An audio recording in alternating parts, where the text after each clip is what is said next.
तो ईरान को पुतिन भले ही बचाए या ना बचाए, लेकिन उनके सामने इस वक्त सबसे बड़ा चैलेंज क्राइमिया बचाना है, क्योंकि खैरसोन के बाद पुतिन की फौज बहुत ही कंफ्यूज हो चुकी है और इसी वजह से पुतिन ने युद्ध में अपना ब्रह्मास्त्र उतारने का फैसला कर लिया है, जो 1 सेकंड में 3 किलोमीटर की रफ्तार से चलता है। इस रिपोर्ट में पुतिन के नए ब्रह्मास्त्र के बारे में बहुत चौंकाने वाली बातें सामने हुई।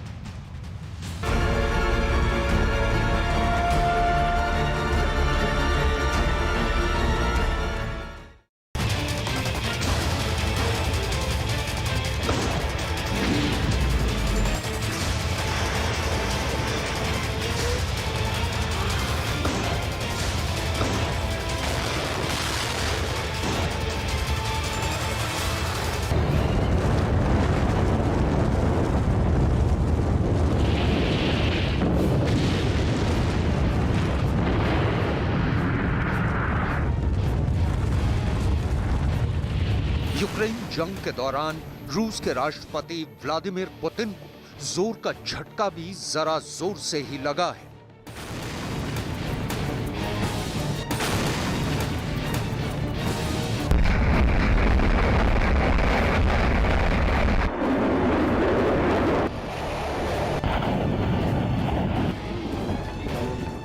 रूस यूक्रेन के खेरसोन में जंग हार चुका है। पूरी दुनिया यूक्रेन के खेरसोन फतह को जंग का एक टर्निंग पॉइंट मान रही है।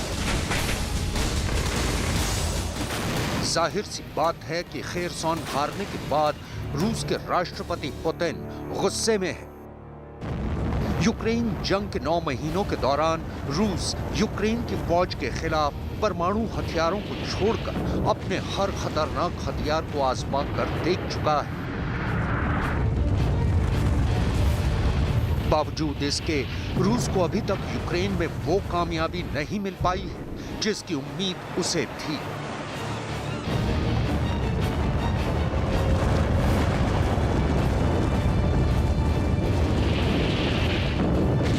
ऐसे सूरते हाल में रूसी सेना का खेरसोन हारने का मतलब है कि अब रूस पूरी तरह से बैकफुट पर आ चुका है। लिहाजा अब राष्ट्रपति पुतिन ने खेरसोन की हार का बदला लेने के लिए यूक्रेन जंग के दौरान अपने तरकश के आखिरी हथियार को आजमाने का फरमान सुना दिया है। इससे पहले हम आपको ये बताएं कि राष्ट्रपति पुतिन अपने किस हथियार से यूक्रेन पर आखिरी वार करने की तैयारी में है। उससे पहले आपको यहाँ ये बताना जरूरी है कि रूस को खेरसोन में मिली हार को आखिर क्यों इस जंग का टर्निंग पॉइंट माना जा रहा है। खेरसोन शहर में आती यूक्रेन सेना की गाड़ियां, खेरसोन के लोगों के साथ सेल्फी खिंचवाता यूक्रेन सेना का एक जवान, मोटरसाइकिल पर यूक्रेन के झंडे लगाकर शहर में घूमता एक नौजवान और खेरसोन को छोड़कर जाने के बाद रूसी हथियारों के जखीरे का निरीक्षण करते यूक्रेन की फौज के अधिकारी। ये वो तस्वीरें हैं जो इस हकीकत की तस्दीक कर रही हैं कि खेरसोन शहर को रूस की सेना छोड़कर जा चुकी है। दरअसल खेरसोन के ज्यादातर इलाके पर रूस ने यूक्रेन जंग के शुरुआती दौर में ही कब्जा कर लिया था। लिहाजा रूसी सेना के खेरसोन छोड़कर जाने के बाद शहर के लोगों के साथ साथ यूक्रेन के राष्ट्रपति व्लादिमीर ज़ेलेंस्की का भी जोश हाई है।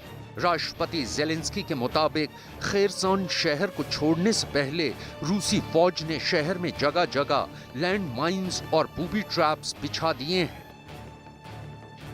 Станом на цей вечір силами оборони встановлено контроль більш ніж у 60 населених пунктах Херсонщини. Поліція розпочала стабілізаційні заходи. В самому ж Херсоні теж тривають стабілізаційні заходи.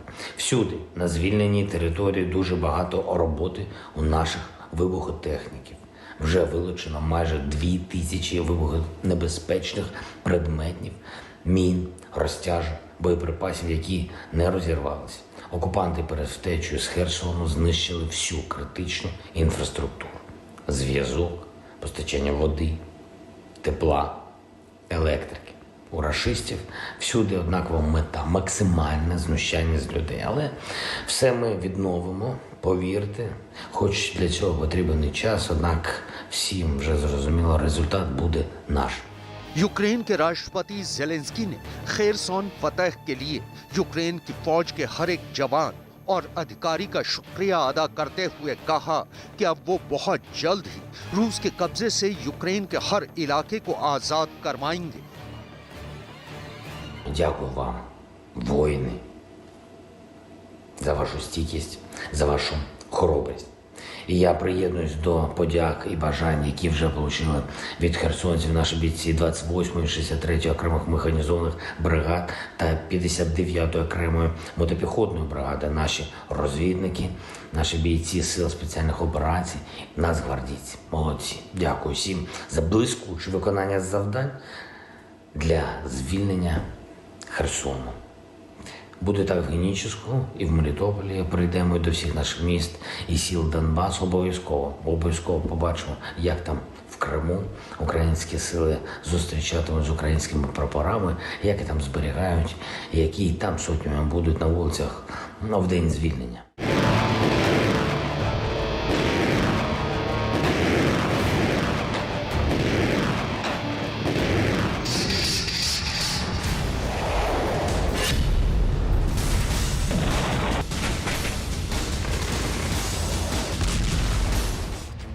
ये तो रही खेरसॉन फतह की कहानी। आइए अब आपको ये भी बताते हैं कि खेरसॉन की हार से रूस के राष्ट्रपति पुतिन कितने तिल मिलाए हुए हैं और उन्होंने खेरसॉन की हार का बदला लेने के लिए आखिर कौन सा नया प्लान बनाया है। इतना ही नहीं, हम आपको ये भी बताएंगे कि खेरसॉन की हार का बदला लेने के लिए राष्ट्रपति पुतिन अब मैदानी जंग में अपना कौन सा हथियार उतारने वाले हैं। इस हथियार के बारे में तफसील से बताने से पहले आइए हम आपको उसका एक वीडियो दिखाते हैं।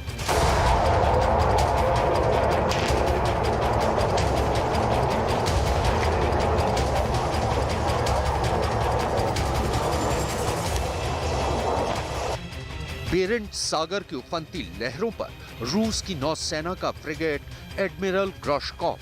तभी फ्रिगेट कमांडर अपने अधिकारियों को बैटल स्टेशन पर तैनात होने का फरमान सुनाता है। फ्रिगेट के डेक पर एक छोटी सी खिड़की खुलती है।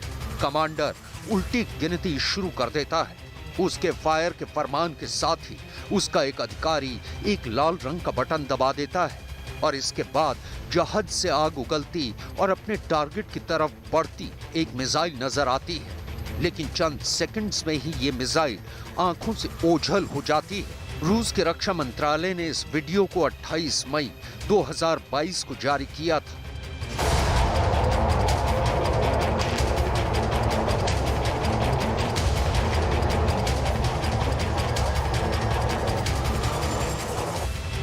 इस मिसाइल टेस्ट के बाद रूस ने दावा किया था कि ये उसकी हाइपरसोनिक क्रूज मिसाइल ज़िरकॉन है।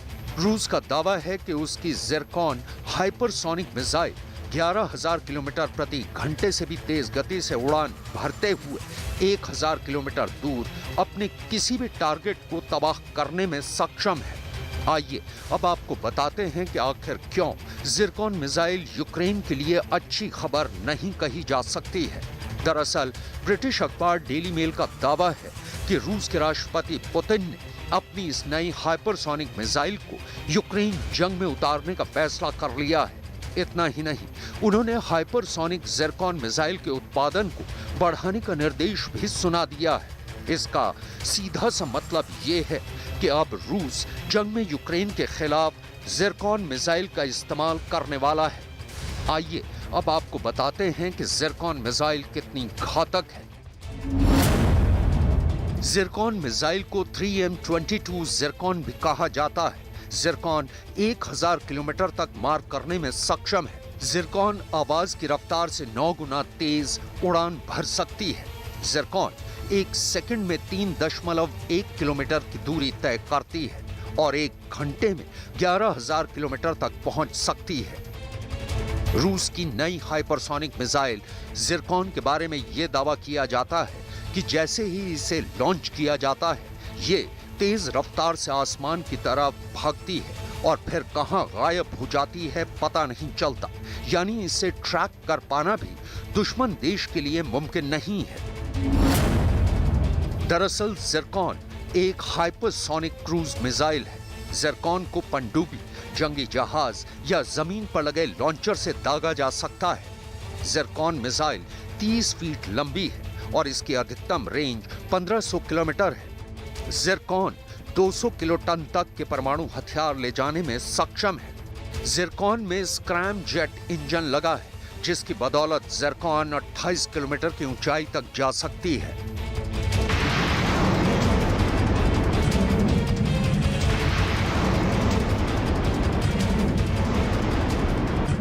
दरअसल राष्ट्रपति पुतिन की इस नई हाइपरसोनिक क्रूज मिसाइल की रफ्तार ने यूक्रेन के साथ साथ कई देशों की परेशानी बढ़ा दी है, क्योंकि ये सिर्फ 1 घंटे में 11,000 किलोमीटर का सफर तय करती है। लिहाजा जब तक कोई एयर डिफेंस सिस्टम इसे रोकने की कोशिश करेगा, तब तक ये तबाही मचा चुकी होगी। रूस के राष्ट्रपति व्लादिमीर पुतिन ज़िरकॉन मिसाइल को अपने देश के बेजोड़ हथियारों की नई पीढ़ी का बता चुके हैं।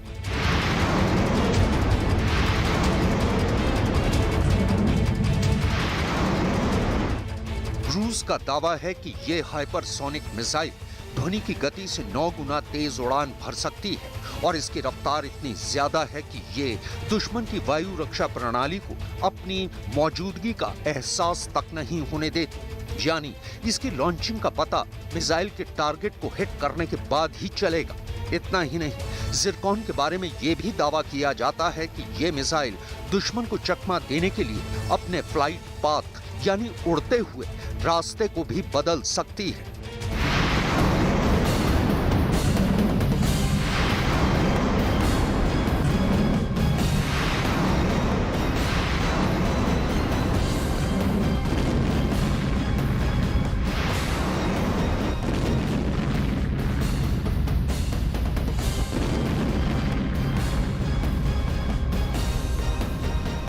खेरसॉन में मिली हार के बाद रूस के सरकारी मीडिया का कहना है कि अब रूस को पूरे यूरोप के खिलाफ जंग का ऐलान कर देना चाहिए और उन पर परमाणु हमला कर देना चाहिए।